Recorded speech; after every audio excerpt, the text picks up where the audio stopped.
जिनसे हमारे पुरखे पूर्व लड़ते रहे, उनको हमने अपना दोस्त बनाया 1947 के पहले। जिनसे हमारे पुरखे पूर्वज लड़ते रहे, जिनसे शिवाजी महाराज लड़ते रहे, जिनसे साहू महाराज लड़ते रहे, जिनसे ज्योतिबा फूले लड़ते रहे, जिनसे बाबा साहब लड़ते रहे, जिनसे पेरियार लड़ते रहे, जिनसे हमारे पुरखे लड़ते रहे, उन ब्राह्मणों को हमने दोस्त बनाया। जब हमने उनको दोस्त बनाया तो वो हमारा हक खा गए। क्यों खा गए? घोड़ा घास से दोस्ती कर ले तो खाएगा क्या? कहावत है कि नहीं? जब ब्राह्मण की संख्या 3.5% है, मगर उसकी हवस इतनी है कि देश की सत्ता और व्यवस्था पर ब्राह्मणों का ही कब्जा होना चाहिए, हवस है। एक भूख होती है, एक हवस होती है। तो ब्राह्मण को भूख नहीं है, भूख तो 3.5% से मिट जाती कि हमको जितना पेट में जगह है उतना चाहिए, तो 3.5% है तो 3.5% से भूख मिट जाती। लेकिन ब्राह्मण को भूख नहीं है, हवस है कि देश की सत्ता और व्यवस्था पर किसी को भी आने नहीं देना है, सारा का सारा अपनी मुट्ठी में रखना है। इसीलिए तो जाति आधारित गिनती का विरोध कर रहे हैं, क्योंकि उनको पता है अगर गिनती हो गई तो चोर की चोरी पकड़ी जाए। गिनती हो गई तो चोरी पकड़ी जाए। अभी तो कह रहे हैं यादव ले गए, और जब गिनती हो जाएगी पता चलेगा पंडित जी ले गए, यादव तो ले नहीं गए, पंडित जी ले गए, तो नया मामला खड़ा हो जाएगा। तो इसलिए गिनती से डर रहे हैं, केवल हमारा ही ले गए इतना नहीं, अरे क्षत्रिय का भी ले गए और वैश्य का भी हजम कर गए, ये भी मामला सामने आने वाला है जाति आधारित गिनती से। तो इसलिए वो दिन रात टीवी पर प्रचार कर रहे हैं कि जाति आधारित गिनती से तो जातिवाद बढ़ जाएगा। अरे 74 साल से तुम धर्म के आधार पर गिनती कर रहे हो, धर्मवाद नहीं बढ़ रहा है। 74 साल से तुम भाषा के आधार पर गिनती कर रहे हो, भाषावाद नहीं बढ़ रहा है। 74 साल से तुम प्रांत के आधार पर गिनती कर रहे हो, प्रांतवाद नहीं बढ़ रहा है। और तुम हमें बता रहे हो कि जाति के आधार पर गिनती करने से जातिवाद बढ़ जाएगा। जातिवाद नहीं बढ़ेगा, ब्राह्मणों का खतरा बढ़ जाएगा। साथियों, 2 फरवरी से हम लोगों ने ये यात्रा शुरू किया था राष्ट्रीय पिछड़ा वर्ग मोर्चा के माध्यम से कि जाति आधारित गिनती करो वरना कुर्सी खाली करो। ये यात्रा 2 फरवरी से हम लोगों ने पूरे उत्तर प्रदेश के लिए शुरू किया था। 2 फरवरी को अमर शहीद जगदेव प्रसाद कुशवाहा जी का जन्मदिन था। वहां से हम लोगों ने इस यात्रा को शुरू किया था, और आज 5 सितंबर है और 5 सितंबर को उनका स्मृति दिन है। तो उनके स्मृति दिन के मौके पर आज इस यात्रा का समापन भी किया जा रहा है। आज पूरे उत्तर प्रदेश में जो 75 जिले हैं, 75 जिलों की यात्रा हम लोगों ने करके आज आखिरी आगरा में हम इसका समापन कर रहे हैं, और समापनीय सभा में आप सभी लोग हाजिर हैं। माननीय राम सुरेश वर्मा जी जो राष्ट्रीय किसान मोर्चा के राष्ट्रीय अध्यक्ष हैं, उनके द्वारा यह बात कही गई कि आपका समापनीय कार्यक्रम हो रहा है, तो उस कार्यक्रम में हम भी राष्ट्रीय किसान मोर्चा के लोग भी संयुक्त रूप से शामिल होना चाहते हैं। तो हमने उनको कहा कि ठीक है, हम लोग इसको संयुक्त रूप से कर सकते हैं, और इसलिए किसान और पिछड़ा वर्ग के लोगों को संयुक्त रूप से इस कार्यक्रम में बुलाया गया है। आमतौर पर अगर देखा जाए तो पिछड़े वर्ग के लोग भी बड़े पैमाने पर किसान हैं और खेती किसानी से जुड़े हुए लोग हैं। देश में जो पिछड़े वर्ग के लोग हैं, उनकी आबादी देश में 1931 की जनगणना के अनुसार 52% है, 52% है। अगर आज की तारीख में हमारी गिनती हो जाए तो हमारी आबादी 60 से 65% तक हो सकती है। इतनी बड़ी आबादी पिछड़े वर्ग के लोगों की है। अगर इतनी बड़ी आबादी पिछड़े वर्ग के लोगों की है, तो आजादी के 74 साल में हम पिछड़े वर्ग के लोगों को इस बात का रोना क्यों रोना पड़ रहा है कि देश में जानवरों की गिनती होती है, कुत्तों की गिनती होती है, हिजड़ों की भी गिनती होती है, मगर पिछड़ों की गिनती नहीं होती है। इतना बड़ा रोना आजादी के 74 साल में हम लोगों को क्यों रोना पड़ रहा है, ये बात जानने और समझने की है। जब हम समझेंगे तो हम अपनी लड़ाई लड़ेंगे, और जब हम अपनी लड़ाई लड़ेंगे तो हम अपना हक अधिकार हासिल करेंगे। अगर हम समझेंगे नहीं तो लड़ाई नहीं लड़ेंगे, और लड़ाई नहीं लड़ पाएंगे तो हमारी समस्याओं का समाधान नहीं होगा। 74 साल से ताली बजा रहे हैं, आगे भी 74 साल तक बजाते रहेंगे, मगर हमारी किसी भी समस्या का समाधान नहीं हो। भीड़ तो हमारी सभी नेताओं के कार्यक्रम में होती है, तालियां भी हमारे समाज के लोग ही बजाते हैं। 74 साल से ताली बजा रहे हैं, लेकिन जो जिनका काम ही तालियां बजाना है उनकी भी गिनती हो गई, मगर हमारी गिनती नहीं हुई। तो हमें सोचने और समझने की जरूरत है कि आखिर इसका कारण क्या है। वो कारण जाने और समझे बगैर हम ना तो कोई लड़ाई लड़ सकते हैं और ना ही कोई लड़ाई जीत सकते। समय ज्यादा हो रहा है, इसलिए बहुत ज्यादा समय नहीं लेना चाहता, केवल 2-3 बात कहकर अपनी बात को समाप्त करना चाहता। सबसे बड़ी महत्वपूर्ण बात यह है कि इस देश में पिछड़े वर्ग के लोगों का गौरवशाली इतिहास रहा है। पिछड़े वर्ग के लोगों का इस देश में गौरवशाली इतिहास रहा है। तथागत बुद्ध से लेकर के अगर आप प्राचीन भारत की बात करोगे तो देश और दुनिया के अंदर अगर सबसे ज्यादा किसी को जाना और माना जाता है तो वो तथागत बुद्ध है, और तथागत बुद्ध पिछड़े वर्ग के थे, तो पिछड़े वर्ग का गौरवशाली इतिहास है। भारत जब विश्व गुरु रहा, भारत जब सोने की चिड़िया रहा, तो हमारे पुरखे पूर्वजों का राज था। ये भी इतिहास पिछड़े वर्ग के लोगों को जानने की जरूरत है। और इस देश में जब मुगलों का शासन था तो छत्रपति शिवाजी महाराज जैसे हमारे पुरखे पैदा हुए, जिसने मुगलों को भी धूल चटाने का काम किया था। ये भी गौरवशाली इतिहास हमारे लोगों का है। और अगर आप आधुनिक भारत की बात करो तो राष्ट्रपिता ज्योतिबा फुले ने 1848 में इस देश से ब्राह्मणवादी व्यवस्था को उखाड़ फेंकने का काम किया। ये भी हमारा गौरवशाली इतिहास है। छत्रपति साहू महाराज ने इस देश में जो काम किया, उस काम के बारे में आप लोग जानते हैं, ये भी हमारा गौरवशाली इतिहास है। तो इस देश में पिछड़े वर्ग के लोगों का गौरवशाली इतिहास है, लेकिन जो गौरवशाली इतिहास पिछड़े वर्ग के लोगों का है, उस इतिहास को दबा दिया गया है, उस इतिहास को छुपा दिया गया है, हमारी विरासत से ही हमको काट दिया गया है। जिसका इतिहास खत्म हो जाए, जिसकी विरासत खत्म हो जाए, उसकी औकात खत्म हो जाती है। अगर कोई राजा महाराजा का लड़का हो और वो कचरे के डब्बे में मिले तो उसकी औकात 0 हो जाती है, औकात उसकी अनाथ की हो जाती है। जैसे राजा महाराजा का बच्चा जब कचरे के डब्बे में मिलता है तो उसकी औकात खत्म हो जाती है, वैसे जो समाज अपना इतिहास भूल जाता है, उस समाज की औकात खत्म हो जाती है।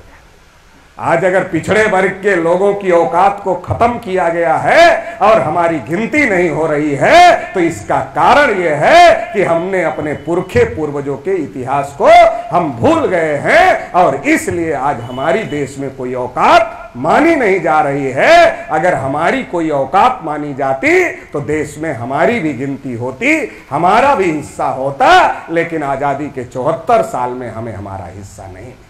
तो इस गौरवशाली इतिहास को हम लोगों को जानने और समझने की जरूरत है। और एक दूसरी बात भी हम लोगों को जानने और समझने की जरूरत है, वो ज्यादा महत्वपूर्ण बात है, क्योंकि इस देश में ब्राह्मणवाद के खिलाफ जो लड़ाई चलती है, उस लड़ाई में ज्यादातर शेड्यूल कास्ट के हमारे साथी अग्रणी भूमिका में दिखते हैं, आगे लड़ाई लड़ते हुए दिखते हैं। ऐसा देश भर में दिखाई दे रहा है कि पिछड़े वर्ग के लोगों से ज्यादा ब्राह्मणवाद के खिलाफ में शेड्यूल कास्ट के लोग लड़ाई लड़ रहे हैं।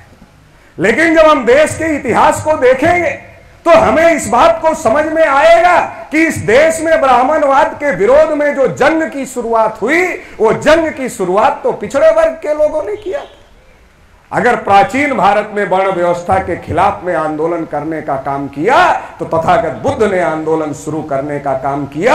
मध्यकालीन भारत में तमाम संतों गुरुओं ने इस आंदोलन को चलाने का काम किया। छत्रपति शिवाजी महाराज ने चलाने का काम किया। और अगर आधुनिक भारत की हम बात करें तो 1848 में जब गांधी जी पैदा नहीं हुए थे तब हमारी आजादी की लड़ाई लड़ने का काम हमारे राष्ट्रपिता ज्योतिबा फुले ने शुरू किया। लेकिन क्या आज हमें इस बात का पता है, क्या आज हमें इस बात की जानकारी है कि ये जो ब्राह्मणवाद विरोधी लड़ाई है, इस ब्राह्मणवाद विरोधी लड़ाई को लड़ने का काम हमारे पुरखे पूर्वजों ने किया था। अगर आप हरियाणा पंजाब जाएंगे तो सर छोटू राम का बड़ा नाम है, वो जाट बिरादरी के थे, उन्होंने इस लड़ाई को शुरू किया था। जगदेव प्रसाद कुशवाहा का नाम है, ललई सिंह यादव का नाम है। ऐसे हमारे बहुत सारे महापुरुष हैं जिन्होंने इस लड़ाई को लड़ने का काम किया था। लेकिन आज हम इस लड़ाई को समझ नहीं पा रहे हैं, आज हम इस लड़ाई को जान नहीं पा रहे हैं। तो राष्ट्रीय पिछड़ा वर्ग मोर्चा का सबसे पहला मकसद ये है कि हमारे महापुरुषों की जो लड़ाई है उस लड़ाई को समझा जाए, जाना जाए, तभी हम अपना भविष्य बना सकते हैं, नहीं तो हम अपना भविष्य बना नहीं सकते हैं। आजादी के पहले भी हमारे साथ धोखा हुआ, आजादी के 74 साल बाद भी हमारे साथ धोखा हो रहा है। ये धोखा इसीलिए हो रहा है कि हमें जिनको दोस्त समझना चाहिए था हमने उन्हें दुश्मन मान लिया, और जो हमारे जन्मजात दुश्मन थे उनको हमने दोस्त मान लिया। और जब दोस्त को दुश्मन मानोगे तो कमजोर हो जाओगे, और दुश्मन को दोस्त मानोगे तो दुश्मन तुम्हारे साथ धोखेबाजी करेगा।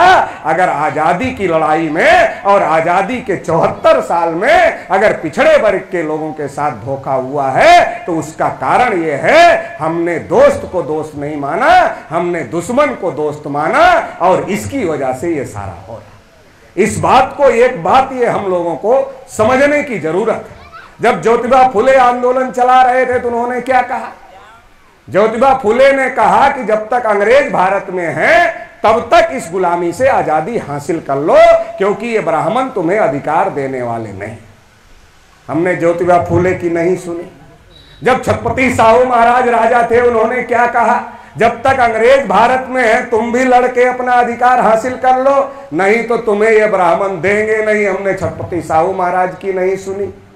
और बाबा साहब डॉक्टर अंबेडकर ने कहा कि गुलामी में जिनकी बातें नहीं सहन करते आजादी में उनकी लातें खानी पड़ेगी। हमने बाबा साहब अंबेडकर की भी नहीं सुना। जब हमने अपने पुरखे पूर्वजों की नहीं सुना तो हमारा सत्यानाश नहीं होगा, दूसरे का होगा क्या? हमने अपने पुरखे पूर्वजों की नहीं सुना तो जब हम अपने बुजुर्गों की बात नहीं मान रहे हैं तो सत्यानाश भी हमारा ही होगा। इसलिए हम लोगों ने जब जागो तभी सवेरा, कम से कम अब जाग जाओ और अब से अपने पुरखे पूर्वजों की बात को मानना शुरू करो। इसके लिए हम राष्ट्रीय पिछड़ा वर्ग मोर्चा के माध्यम से ये अभियान चला रहे हैं कि हमें दोस्त और दुश्मन की पहचान करनी। अंग्रेजों को भगाने के लिए हमारे पुरखे पूर्वज आजादी की लड़ाई में शामिल हुए। अगर हमारे लोग शामिल नहीं होते तो इनके बाप दादा की औकात नहीं थी, जो लोग आज देश पर कब्जा किए हुए हैं, कि अंग्रेजों को देश से खदेड़ देते। इनके बाप दादा की औकात नहीं थी। अरे 3.5% लोग अंग्रेजों को खदेड़ देते हैं तो हंसने वाली बात है। 3.5% लोग देश से अंग्रेजों को खदेड़ नहीं सकते थे। हमारे पुरखे पूर्वजों की वजह से अंग्रेज देश छोड़ करके गए। जब मैं मेरठ गया था तो धन सिंह कोतवाल जो कि गुर्जर थे उनके गांव में गया था। वहां गुर्जर लोगों ने हमारी यात्रा का स्वागत भी किया था, समर्थन भी किया था और बड़ी सभा भी किया था। और वहां हमको उन लोगों ने बताया कि जो धन सिंह कोतवाल गुर्जर थे वो 1857 की क्रांति के असली नायक थे, और मंगल पांडे लगभग 1 महीने पहले ही मर चुके थे।